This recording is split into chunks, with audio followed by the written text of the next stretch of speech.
வணக்கம் நண்பர்களே. தை திருநாளாம் பொங்கல் திருநாளின் மறுநாள் தமிழர்களால் கொண்டாடப்படக்கூடிய ஒரு பண்டிகை மாட்டுப்பொங்கல்.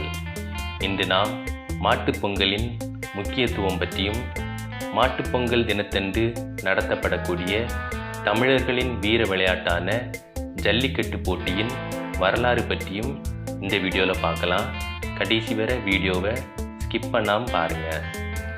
மாட்டுப்பொங்கல் என்பது தைப்பொங்கலின் மறுநாள் தமிழர்களால் கொண்டாடப்படும் ஒரு பண்டிகையாகும். உழவுக்கு உயிரூட்டும் விதமாகவும் விவசாயத்திற்கு பயன்படும் கால்நடைகளுக்கு நன்றி சொல்லும் விதமாகவும் மாட்டுப்பொங்கல் திருவிழா தமிழர்களால் சீரும் சிறப்புமாக கொண்டாடப்பட்டு வருகிறது. உழவனின் உயிர்த்தோழனாக இருந்து உழைத்த கால்நடைகளை போற்றி நன்றி கூறும் நோக்கோடு பொங்கி விருந்து படைத்து நன்றி கடன் செய்ய பெறும் நிகழ்வே மாட்டுப்பொங்கலாகும். இப்பொங்கல் பொங்குவதனால் பட்டி பெருகும் என்பது ஐதீகம். மாட்டுப்பொங்கலின் அன்று வேளாண்மைக்கு உதவும் மாடுகளின் தொழுவத்தினை சுத்தம் செய்து கால்நடைகளை குளிப்பாட்டுவர்.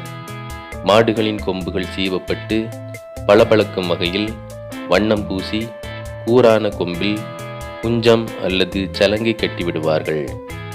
கழுத்துக்கு தோலிலான வார்பட்டையில் ஜல் சலங்கை கட்டி அழகுபடுத்துவார்கள்.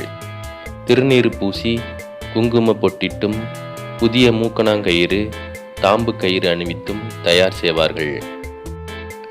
உழவு கருவிகளை சுத்தம் செய்து சந்தனம் குங்குமம் வைப்பார்கள். விவசாயத்தில் பயன்படுத்தப்படும் அனைத்து கருவிகளையும் இதே போல செய்வார்கள். தொழுவத்திலேயே பொங்கல் பொங்கி கற்பூர தீபாராதனை காட்டப்படும். இதன் பின் பசு, காளை, எருமை என அனைத்து கால்நடைகளுக்கும் பொங்கல் பழம் கொடுப்பார்கள். உழவு தொழிலுக்கு உறுதுணையாக விளங்கும் ஆவினத்திற்கு நன்றி கூறும் நாளே இந்நாளாகும். பொங்கலோ பொங்கல், மாட்டுப்பொங்கல், பட்டி பெருக, பால்பானை பொங்க, நோவும் பிணியும் தெருவோடு போக என்று கூறி மாடு பொங்கல் உண்ட எச்சில் தண்ணீரை தொழுவத்தில் தெளிப்பார்கள். தற்காலத்தில் விவசாய உற்பத்தியில் பலவிதமான இயந்திரங்கள் வந்துள்ள காரணத்தினால் மாடுகளின் தேவை குறைந்துள்ள போதிலும் நம் மூதாதையினர் செய்து வந்த மாட்டுப்பொங்கல் விழா கிராமப்புறங்களில் மட்டுமே தற்போது கொண்டாடப்பட்டு வருகின்றது. மாட்டுப்பொங்கல் பண்டிகையுடன் சம்பந்தப்பட்ட இன்னும் ஒரு விஷயம் இருக்கிறது. அதுதான் ஜல்லிக்கட்டு. இளம் காளையர் நிஜ காளைகளை அடக்கும் விளையாட்டு இது.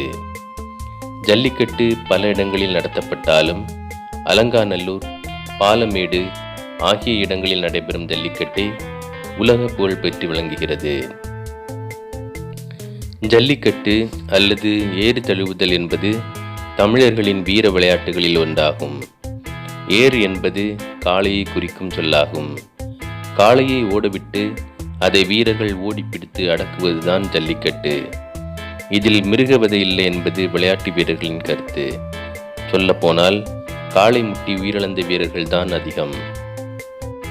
கோனார்கள் எனப்படும் ஆயர்கள் அதிகமாக வாழும் இடங்களில்தான் ஜல்லிக்கட்டு அதிகமாக நடத்தப்படுகின்றது. மதுரை, பாலமேடு, புதுக்கோட்டை, நார்த்தாமலை, தேனிமலை போன்ற ஊர்களில் ஜல்லிக்கட்டு பிரபலமாகும். சல்லி என்பது விழாவின் போது மாட்டின் கழுத்தில் கட்டப்படுகிற வளையத்தை குறிக்கும். புளியங்கம்பினால் வளையம் செய்து காளையின் கழுத்தில் அணியும் வழக்கம் இப்போதும் வழக்கத்தில் உள்ளது. மேலும் சல்லிக்காசு எனும் இந்திய நாணயங்களை துணியில் வைத்து மாட்டின் கொம்பில் கட்டிவிடும் பழக்கமும் 50 வருடங்களுக்கு முன்பு இருந்தது. இந்த காரணங்களால் தான் ஜல்லிக்கட்டு என்ற பெயர் வந்து பின்னாட்களில் ஜல்லிக்கட்டாக மாறியது. பழந்தமிழ் இலக்கியங்களிலும் சிந்துவெளி நாகரிகத்திலும் ஏறு தழுவுதல் நிகழ்ந்ததற்கான சான்றுகள் உள்ளன. ஏறு தழுவுதல் என்ற சொல் பழந்தமிழ் இலக்கியங்களில் காளையை அடக்கும் வீர விளையாட்டின் பெயராக பயின்று வருகிறது. கிமு 2000 ஆண்டு அளவிலேயே ஏறு தழுவுதல் வழக்கத்தில் இருந்தது என்று ஐராவதம் மகாதேவன் போன்ற அறிஞர்கள் கருத்து தெரிவித்துள்ளனர். ஆயர்கள் இந்தியா முழுவதும் பரவி வாழ்கின்றனர் என்பதும் குறிப்பிடத்தக்கது. புலிக்குளம் என்னும் ஊர் சிவகங்கை மாவட்டத்தில் உள்ளது. ஜல்லிக்கட்டுக்கு என்று தனிச்சிறப்பாக வளர்க்கப்படும் காளையினம் புலிக்குளம். இது காங்கேயம் காளைகளை விட மிகவும் மூர்க்கமானது. உலகளவில் இந்திய நாட்டின் பசுக்களின் பாலே அதிக நோய் எதிர்ப்பு சக்தி கொண்டுள்ளதாக அறியப்பட்டுள்ளது. அதிலும் புலிக்குளம் இன பசுக்களின் பாலே சிறந்தது என்று விஞ்ஞானிகளால் நிரூபணம் செய்யப்பட்டுள்ளது. மதுரை மாவட்டத்தில் அலங்காநல்லூர், பாலமேடு, அவனியாபுரம், பெரையூர் போன்ற இடங்களிலும், சிவகங்கை மாவட்டம் சிராவயல், சிங்கம்புணரி, புதூர், அரளிப்பாறை போன்ற இடங்களிலும், புதுக்கோட்டை மாவட்டம் நார்த்தாமலை போன்ற இடங்களிலும் ஜல்லிக்கட்டு நடைபெறுகிறது. மேலும் திருச்சி, தேனி போன்ற தென் மாவட்டங்களிலும் இவ்விளையாட்டு நிகழ்கிறது. நண்பர்களே, இந்த நிகழ்ச்சி உங்களுக்கு பிடிச்சிருந்ததுன்னா லைக் பண்ணுங்கள், ஃப்ரெண்ட்ஸுக்கு எல்லாத்துக்கும் ஷேர் பண்ணுங்கள்.